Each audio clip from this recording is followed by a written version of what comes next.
Thanks, Alex. After the break, we're going to get a glimpse of what we don't see on stage.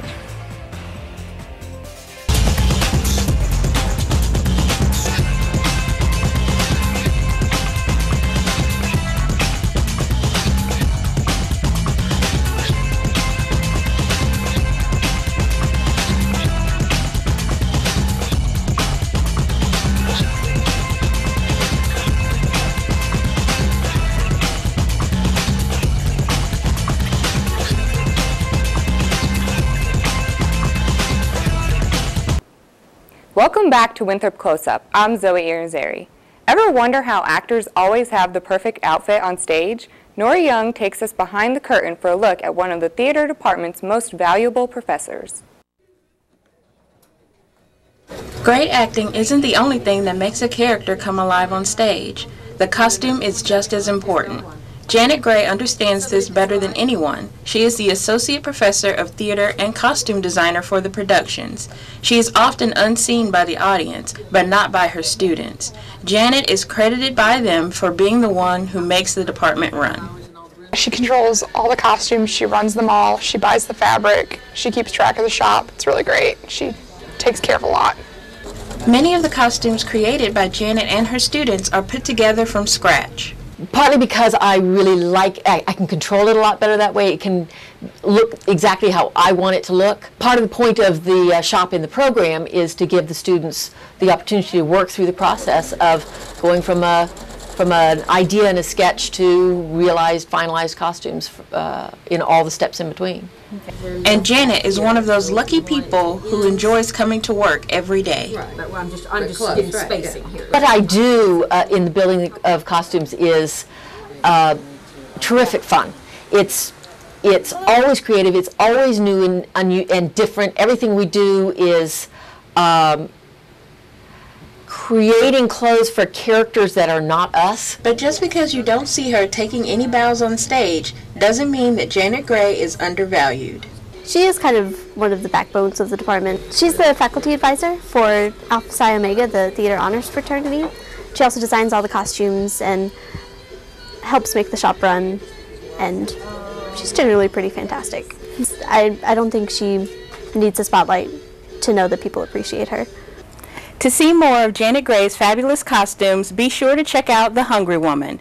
I'm Nora Young, reporting for Winthrop Close-Up. The Hungry Woman opens on October 3rd in Johnson Theater. All plays are cultural events, but how do we get credit? Chelsea Woodall went to find out. Massachusetts, New Jersey, Georgia, California. Most students know they need cultural events to graduate, but some are confused about how the process works. Registrar Gina Jones explained. A cultural event is generally defined as different types of visual and performing arts, as well as lectures that have a universal appeal. Students need to attend at least 18 of these events before graduation, but Winthrop hosts around 100 a semester, so there's plenty to go to. And all the information about cultural events is online. On the Records and Registration homepage, there is a link to cultural events, and it will list the calendar of events for this entire semester. Also tells about the requirement itself, the history behind it, for transfer students, what they can expect in terms of how many they need. It's good to plan ahead so that you can find events to fit your schedule and budget.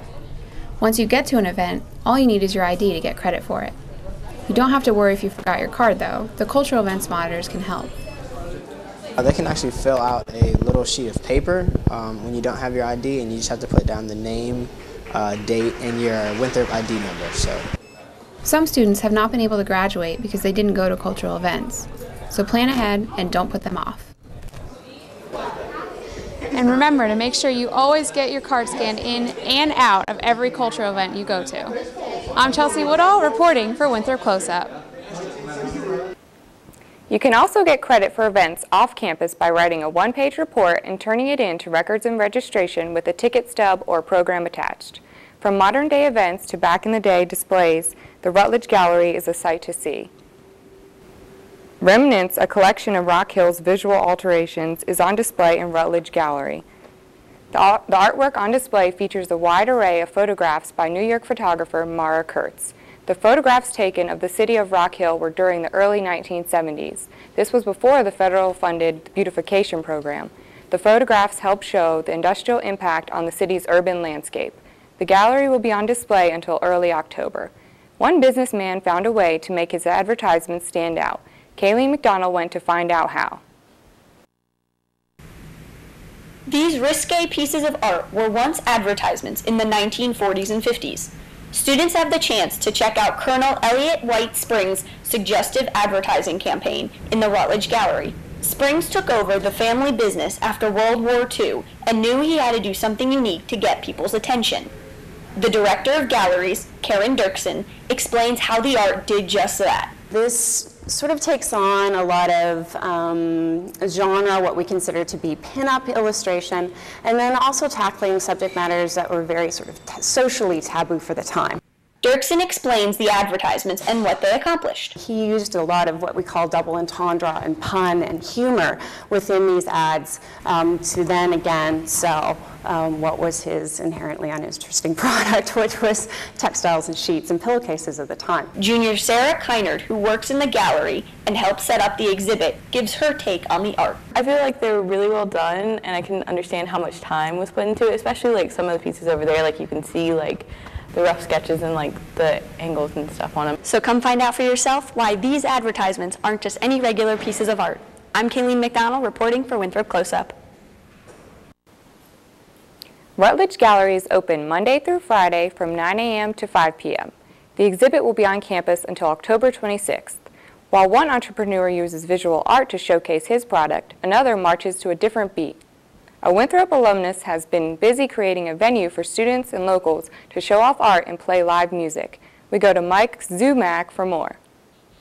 Mike Gentry is a Winthrop alumni from 2008 who has become involved locally in many different areas surrounding the arts. I felt like there could be more, like not more energy, just more things going on. I got tired of hearing the phrase, "there's nothing going on here," because there is if you make it. Gentry was inspired by Gallery Up after attending one of their shows and decided to host his first show to keep things affordable.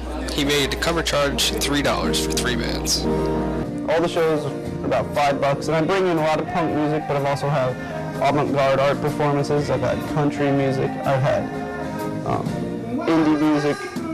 You know, I've had everything from the loudest thing you've heard to the quietest acoustic band.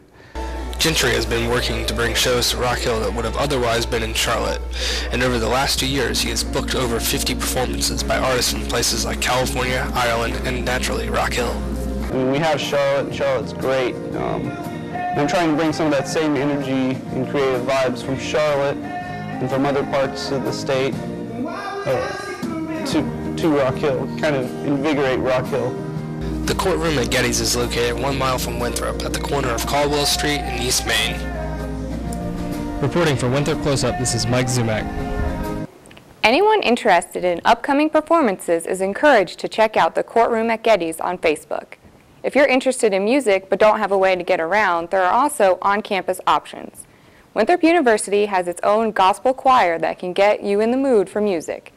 Vision of Praise is Winthrop's premier gospel choir with 75 members. The choir was created in 2008 by Winthrop alumni. They had 2 different ensembles. The 15-member Inspirational Ambassadors meet every other Wednesday night from 8 to 9:30 p.m. and every Sunday from 7 to 9 p.m. in Owens Hall. If you want to become a part of the choir, come to their meetings where all are welcome. That's all for this week's Arts and Entertainment. Tune in next week to see students sharing their voices. Now for a look at what's happening around the world. A school district in Michigan is holding meetings to discuss new sex education curriculum for elementary and middle school students. The students haven't had any sex ed classes for the last 3 years. The school plans to hold more public meetings for parents to continue discussing the new curriculum. And if the curriculum is approved, it could be taught in schools starting this spring. Protests continue around the globe against an anti-Muslim film produced in the United States. People in Thailand took their streets to show their anger. U.S. authorities say the man behind the film is a convicted felon with a history of using aliases to hide his actions. Police say he has gone into hiding. fleeing his California home for an undisclosed location. The President of South Africa met with the heads of the European Union and the European Commission at a summit in Brussels. The agenda is expected to focus on key partnerships and regional issues. But the talks are against a backdrop of protests at several major South African mines, which have cost South Africa economically. A Turkish news agency has reported the Free Syrian Army issued a $25 million reward for the capture, dead or alive, of the Syrian president. A spokesman told CNN the group had no affiliation with such claims. But that didn't stop Syrians from fleeing their war-torn country. Residents are seeking refuge in Jordan. Thank you for tuning in to the first show of the semester.